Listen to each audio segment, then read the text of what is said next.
You're listening to the Advanced Christianity series. Today's topic, Esoteric versus Exoteric. Etymology of the word esoteric basically belongs to Plato, somewhere circa around 360 BC, and his dialogue Theaetus. Eso meaning inner things, and exo meaning outer things. So any other additional baggage associated with the word esoteric is just that, it's baggage. It has nothing to do with the purity and meaning of the word itself, which is inherently neutral. Now in a macrocosmic sense, we can apply this to any organization such as government. Exoteric would be the Department of Motor Vehicles, the police stations, the post offices, general departments that are accessible publicly. While the inner esoteric core of government would be, for example, the president himself and his inner circle, or the king and queen and their inner circle. The inner circle itself being one layer away from the president or the king. Now, this same esoteric versus exoteric principle applies to any corporation, any organization in general across the globe. If we apply this principle of esoteric versus exoteric to Christianity, Jesus himself, everything he was, did, everything he knew, he taught and experienced, was, is, and always will be the esoteric inner core of Christianity. Now consider the disciples as the next layer outside the core, which is Christ himself. Yet even they themselves began to experience through Jesus and his teachings various aspects of grace of the Holy Spirit of God himself, and much of the direct experiential, mystical, spiritual realities that were the mode of existence, being, and knowing of Jesus himself. Within the context of all the points so far, we can contemplate the following prayer attributed to Jesus. John 17:21. I pray that they may all be one, just as you and I are one. As you are in me, Father, and I am in you, and may they be in us, so that the world will believe you sent me. Being quote-unquote one with God is a direct experience of Christ. He knew this, he lived this, he was this, and here he is praying that we may know this, live this, and be this. This is an esoteric core teaching from the core itself, and it is an esoteric core experience that is also available to us all. Now let's look at the layers that exist between the esoteric nature of Jesus himself and the exoteric outer aspect of Christianity as a whole. Since Jesus was here, he directly taught from direct experience of God as being one with God. His parables are one layer away from the core, as logic and reason will tell you that the description of a thing is not the same as the thing itself. The parables themselves have various different levels of understanding, levels of comprehension, and various explanations, all of which are more layers away from the core. Add to that the leaders of churches, temples, parishes, and so on ad infinitum. You have even more layers away from the core. Now, a very important thing to cover is that the description of a thing is not the same as the thing itself. Now I can tell you all sorts of descriptions and explanations, say for example about experiencing a sunset along a beautiful coastal beach on the Western Australian coastal shore. The description, explanation itself of the sunset is so many layers away from actually going to the place where the sunset is, from actually experiencing the sunset itself. The experience is real, direct, and known firsthand, going beyond descriptions and explanations, especially the awe of the moment and the awe of the creation of reality. A description, explanation of something is based on imagination, thought, intellect, logic, and reason. However, the direct experience of something is the real life present moment and a direct knowing that transcends and goes beyond any descriptions and explanations. An example of this would go as far as me asking you if you would rather have an explanation, description of a beautiful sunset in Australia, or would you rather have the plane tickets and go see for yourself what the sunset is like? I think any rational person would rather go and see for themselves what the sunset is like, rather than just have a description explanation of it if they had a choice between the two.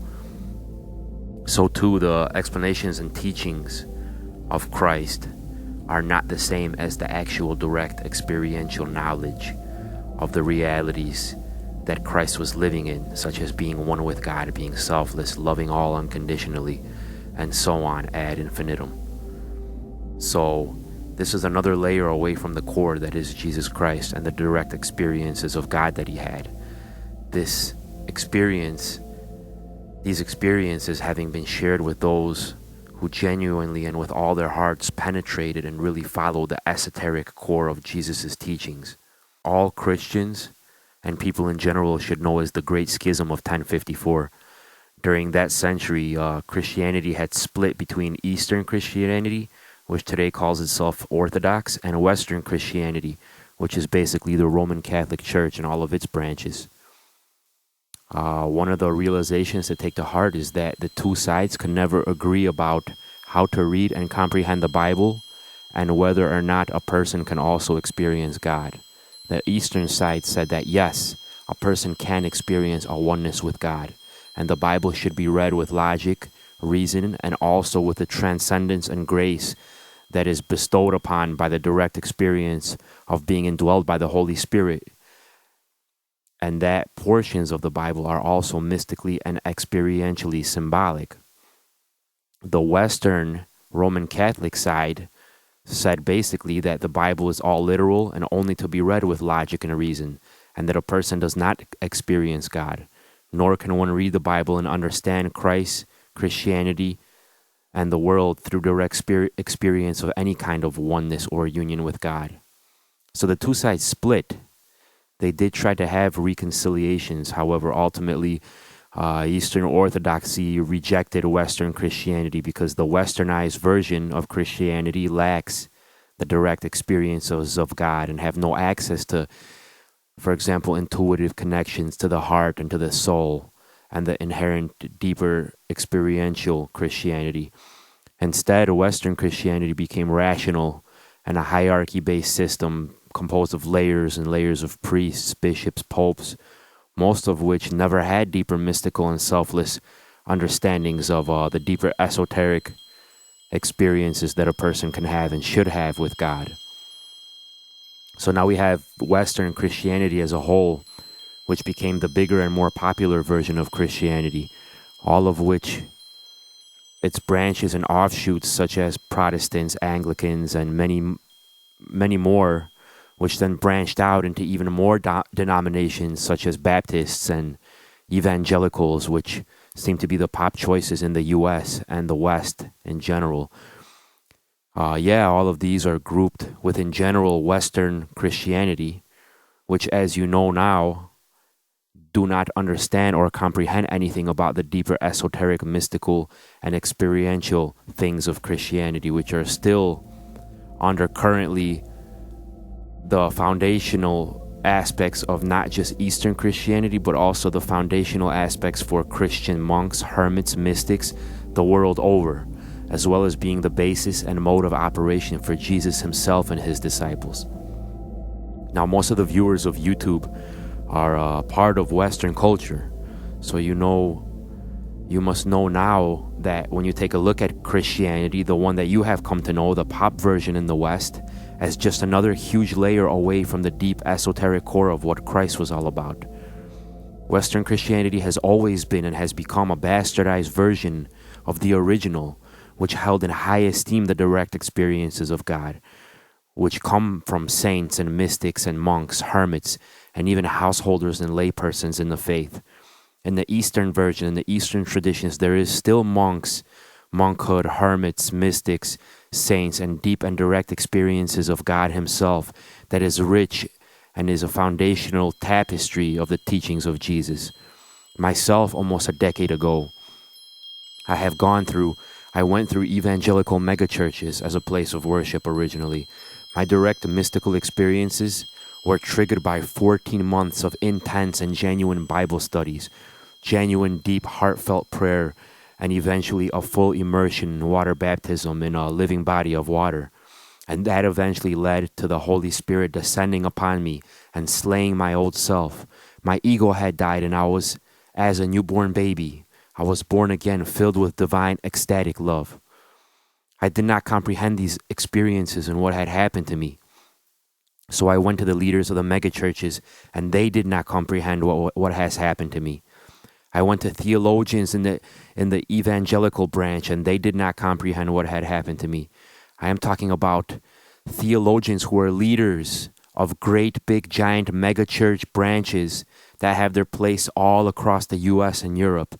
Theologians which are PhD published authors on speaking tour engagements across the world, which are leaders of Western Christianity, not knowing nor comprehending the deep inner mystical experiences and deaths and rebirths that are supposed to happen to someone on the Christian path.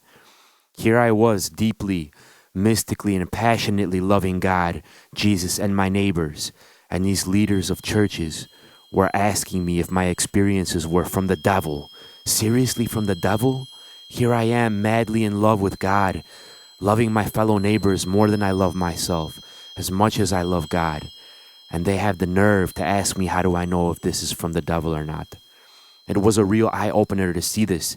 These are the leaders of the current westernized version of Christianity, the watered-down version, lacking any branch of contemplation, meditation, inner work, lacking knowledge on the divine mysteries within, and being cut off from the deeper experiential knowledge of God, all of which is richly discussed and taught in the Eastern Christian branches, many of which are conducive to contemplation by offering silent retreats, instruction manuals on inner contemplation, monastic retreats, and much, much more.